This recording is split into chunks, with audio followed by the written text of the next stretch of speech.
मेरा ये बात आपको मानना ही पड़ेगा कि एंटीबायोटिक का कोई काम नहीं है कोल्ड में, और इस एंटीबायोटिक को लेना तो उस कोल्ड से भी ज़्यादा खतरनाक है। और यही एंटीबायोटिक रीज़न है कि आपका कोल्ड 1-2 दिन में ठीक नहीं होता, वो लंबा चले जाता है। ज़्यादातर लोगों को ये मिसकंसेप्शन होता है कि कोल्ड और फीवर यानी एंटीबायोटिक यूज़ करना है, लेकिन ऐसा नहीं है।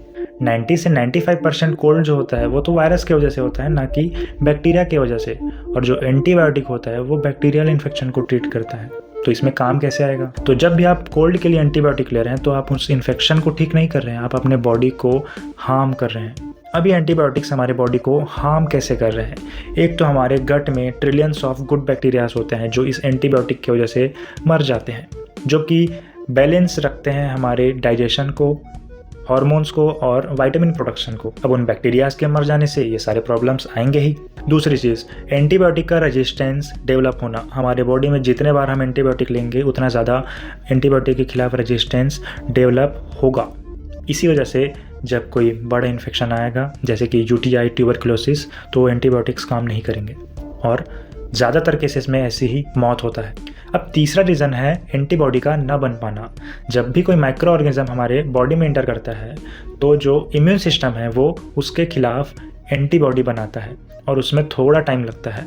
उससे पहले जब हम एंटी माइक्रोबियल ड्रग्स लेते हैं तो वो एंटीबॉडी बन नहीं पाता, उसके पहले ही वो माइक्रो ऑर्गेनिज्म ख़त्म हो जाते हैं। और जब वो माइक्रो ऑर्गेनिज्म अगले बार फिर से आए तो एंटीबॉडी तो है नहीं, तो फिर से वही प्रॉब्लम हमें फेस करना पड़ता है। यहाँ तक कि एंटीबायोटिक के बेफिजूल यूज़ से हमें लिवर टॉक्सिसिटी हो सकता है। अब क्वेश्चन है कि इस कोल्ड को हम ठीक कैसे करें?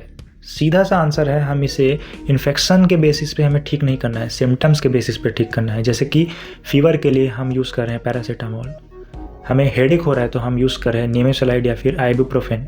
रनी नोज और ल्यूकोट्रिन बैलेंस के लिए हम यूज़ करेंगे मोंटेलुकास्ट, फेक्सोफेनाडिन और लिवोसिट्रिजिन। और अगर हमें खांसी भी आ रहा है तो हम एम्ब्रोक्सोल और डेक्स्ट्रोमेथोर्फन जैसे दवाइयों का यूज़ कर सकते हैं। मैंने सिर्फ एक ही दिन में ठीक किया है अपने कोल्ड को बिना एंटीबायोटिक यूज़ करे।